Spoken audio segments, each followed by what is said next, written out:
Hi, everyone, and welcome back to my store. Well, it's been almost a month, well, nearly a month, since I've been able to even be in my store due to being under, I guess, self-isolation orders and so forth. But today I'm back. Our quarantine period is done, and I'm here in my building, which is great because I have some cleaning to do, but also along the way, I've had customers calling, wanting to drop stuff off and bring things into the shop. And today we had a little variety of items show up. And I thought that I'd do a little video here to show you what came in. I've not gone through these fully myself, so this will be a little bit of discovery here live as we go through some retro collectibles. So without further ado, let me flip this camera around and let's see what we got in today. Okay. The folks that I got this pile of t-shirts, and actually a couple other cool things came in, but this pile of t-shirts, they used to go to concerts back in the 70s and 80s, and they also used to own a movie theater or manage a drive-in movie theater. Remember drive-ins? Well, maybe those will be a thing again with having to stay apart from each other. But let's go through. Now, you might ask, why would somebody want a 1970s t-shirt? Why on earth would they want somebody's old t-shirt? Well, they're very collectible. If you have an original concert shirt from the 1970s, like Led Zeppelin or something, in this case it's Fleetwood Mac, and everybody knows the Fleetwood Mac Rumors album. It was probably one of the best albums of the 1970s. I say that and everybody's probably going to debate it, but it was a really good album. Almost everything on there was so good. And coming out of disco, they offered such a different, more rock and folk sort of vibe to their music than what disco had been offering.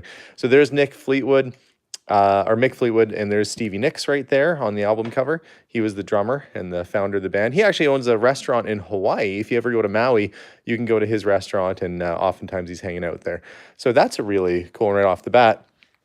There's also some that I don't know what this would have been for, if that was just mosquito control, a license to kill, sex, bugs, rock and roll. Well, some of them are just going to be like weird 80s ironic t-shirts, I'm sure. But let's keep going through. The Grinder. Now, that must have been a movie, I'm guessing, because they said a lot of these were movie related. I think this isn't a t-shirt. That's actually sort of like a polo with a fold-down collar, but still neat nonetheless. I'm really curious to see. I Love Toxic Waste. Real Genius. All these late 70s, early 80s. That's a 1985 movie. That was, oh, look. There's an original E.T. That's pretty neat. It looks like it saw some use. But this would have been, these were all promotional. So these would have been issued to the movie theaters as a promotional item that they probably could give away or give to their family or wear. They would have only gotten a few of these. Conan the Barbarian, that's one of Arnold Schwarzenegger's earlier movies. There he is there, Arnold. So you've got this nice graphic on that. And of course, size of a shirt plays a role too, because there are people who collect these, but there are certainly people out there who would wear them too. Look, there's another Conan, and it's a muscle shirt, so you can show your muscles. Look at his long Austrian locks. Conan the Destroyer.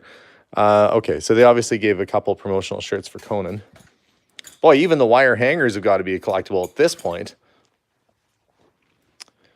Oh, there you go. Best little whorehouse in Texas. Well, there's Burt Reynolds. I can tell just from his mustache. Even if this shirt got all worn away, his mustache would be intact.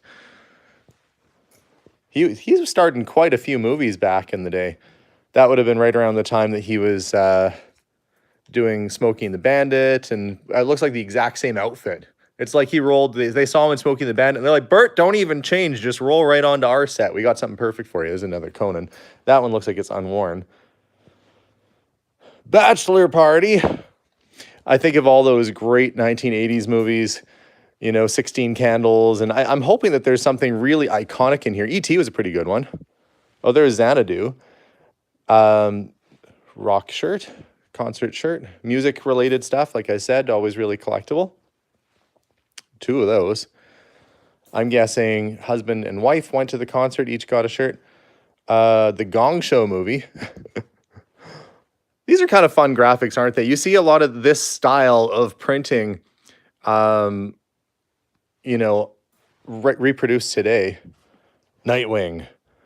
The day belongs to man. The night is theirs. Nightwing.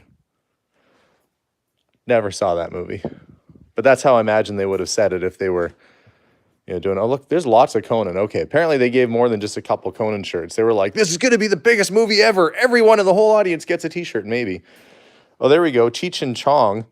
Nice Dreams. Well, that would be kind of an odd, that would be kind of a rare shirt. Men's size medium. You wouldn't have seen that in too many, theaters even at the day, because that was kind of like a subculture. Oh, thank you. Xanadu is a movie. Olivia Newton-John, yes.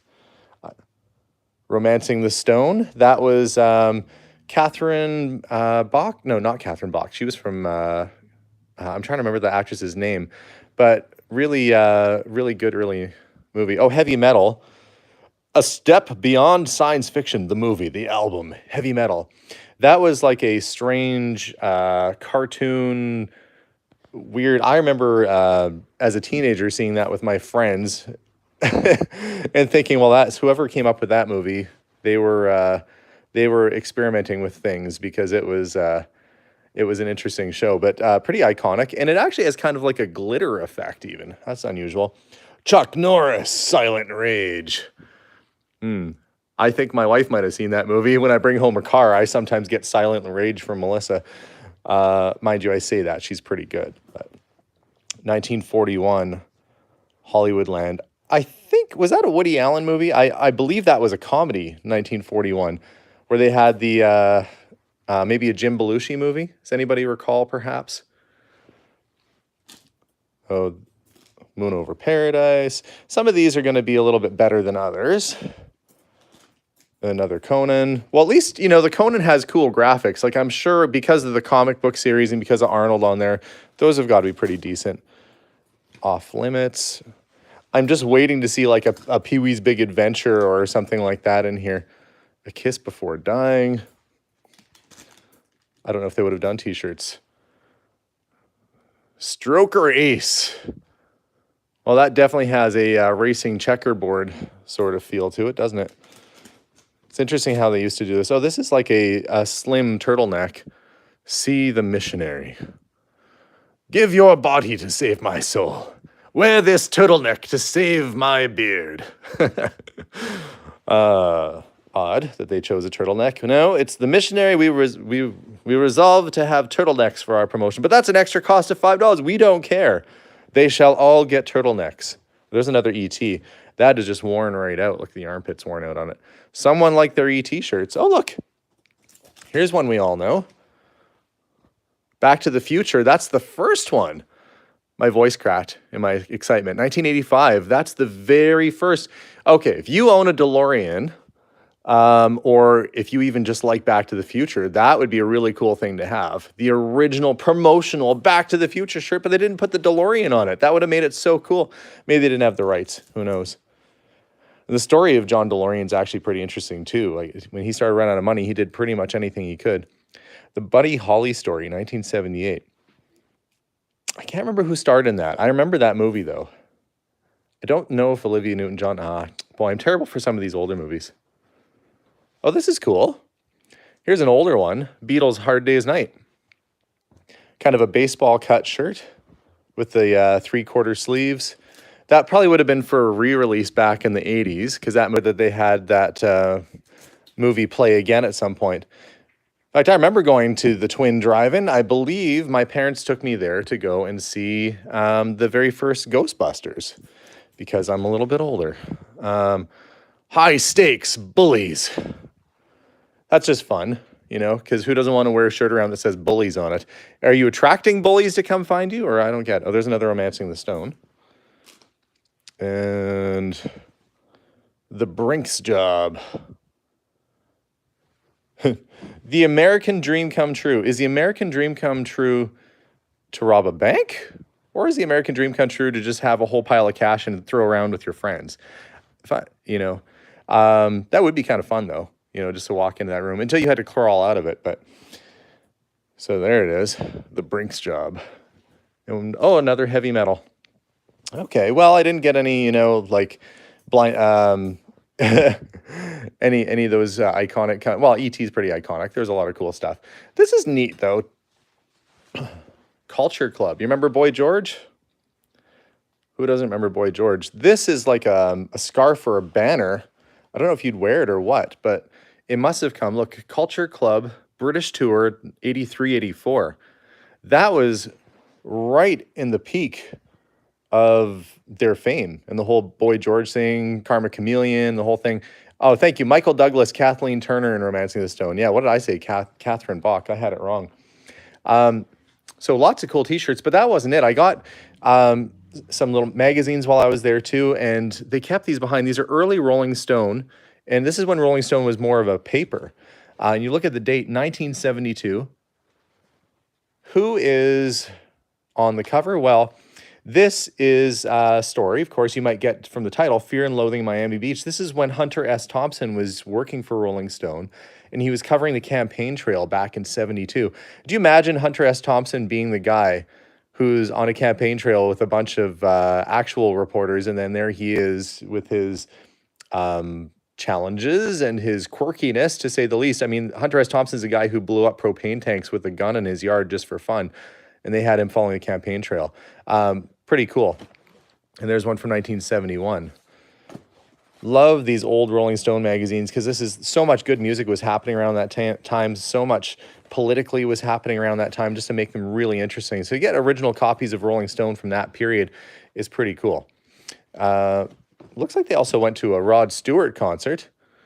That moment in time when Rod Stewart was, 1/6 digital or 1/6 human and the rest was all drawing. Can't remember what his big hits would have been in 1984. I wonder if it'll say probably like Tonight's the Night or I don't know. That's a man who kept the leather industry in business for quite a while and the Aquanet industry in business for quite some time too. Wake Up Maggie. Yeah, that's enviable 80s hair right there. That would have taken a lot of work to get that done. Oh yeah, Maggie May. I imagine he would have done some of his bigger hits. The Dead book. Oh, Social History of the Grateful Dead. Well, that's pretty cool. I am actually kind of a fan of Jerry Garcia's work. I really enjoy the folk music that he did later on too, as he was also a folk musician. 1973. So this is in the heat of the Grateful Dead movement as well. That's pretty cool. That's from the time. It's one thing to find a book like this that was put out in the 1980s or 90s, but another one to find one from the 60s or 70s from that period. That's going to be a cool piece. I'll have to look that one up and see what it is. And some magazines. So Circus, The New British Invasion, as opposed to the Old British Invasion. That's right. The Old British Invasion was mustaches and bowler hats. And the New British Invasion was, Judas Priest and the Clash. Okay. And there's a whole bunch of these ElfQuest magazines. I don't know much about ElfQuest, but I'm guessing this is around the time that, Dungeons and Dragons and all that was really starting to kick off. Can't say that I've ever had a collection of ElfQuest magazines, but look, here they are. Oh, they're black and white. So that's always disappointing as a kid. We're like, oh yeah, I'm going to read a comic. And then it's like, oh yeah, it's black and white. But, you get addicted to the storylines. What is this? Now, these people had a theater, so there was... Okay, check this out. Thank you, Jim. To see you watching there. This theater is equipped with Mirrorphonic, a true reproduction of the original Northern Electric Mirrorphonic sound system. It's a Canadian sign. This would have hung in a movie theater, and I'm guessing that's 1920s or 30s. That would have been a very early talkie. They had silent films, and then when they came in with sound, you would have had advertisements like this showing just how amazing it was. So this probably would have been in the lobby. You can see it was a mirror finish. It was nickel plated to give it a real shine, which is worn down. But overall, that thing's in pretty good shape. Really, really loving that sign. I love old advertising signs. I think they're really, really interesting. But I'm going to save one of the cooler things. To show you right now. Now, the next item I'm going to show you came from a completely different household. But there seems to be a movie theme happening lately because this gentleman currently runs movie theaters and had some old inventory sitting around. So let's just flip this around and I'll show you what came in. It's not fully assembled yet, but you'll get the idea. Ba-ba-ba-ba-ba-bum. I don't have the bottom reel on, but this is an actual 16 millimeter movie projector that would have been in one of the old theaters here in Edmonton. Now, there are metal legs that go on the bottom to make it actually stand quite a bit taller than what we have it here on the floor. But how often do you get a chance to pick up an original 1930s Ampro Arc? See, when I say Ampro Arc, my phone rings apparently. It's funny, we're not actually open for business, so I'm going to let the machine pick that up. I'm sorry if you're phoning right now. But an Ampro Arc 16 millimeter projector would have been used with a carbon arc filament. That means, well, it had a carbon arc, basically two rods that go together to create this really intense light that would then have enough to blast this onto a screen, you know, from a great distance. The challenge is that a carbon arc is very hot, and early film has silver nitrate and is very flammable. And so a lot of early movies could actually burn up. And if you were watching a film, you'd be watching the movie theater and you would see a hole start to burn its way into the screen. And that's because maybe the projectionist, something got stuck or jammed. And if the film got stuck in here for too long, it would actually burn and melt. And then the whole crowd would be upset and they'd go, no, and they'd be really upset about it. But what a cool, fun thing. It even came with extra projector carbons and a fun movie that's probably not great for the whole family. It's a Alberta government video on sexuality and communication part 2. Well, that's probably when they're getting into the good stuff. I don't think we should play that, but it came with the movie. I don't think we're going to want to be playing that one here, you know, to talk about, you know, why are you getting zits, Billy? It's because you're starting to make changes. But some cool stuff came in today either way. I'm glad to be back at the store, and I'm certainly glad to be finding some interesting and fun items again. This is what I love. This is a real big interest of mine, and just bringing things like this old projector out of the dust and getting it back in the shop, or even the old t-shirts that we'll put out for sale. Those do have some collector's value, and when you start adding them up, and it's going to end up being a good return on our investment. So thank you for watching today's little video here as I go through some collectibles. Hopefully soon we'll have a chance to reopen the shop and get back to business, because I'm excited to have people come through again and see just the cool things we've been finding. So I hope you're all doing well. I hope that everything is going great at your end of things, and stay tuned for more videos. We'll see you guys all soon, and bye for now.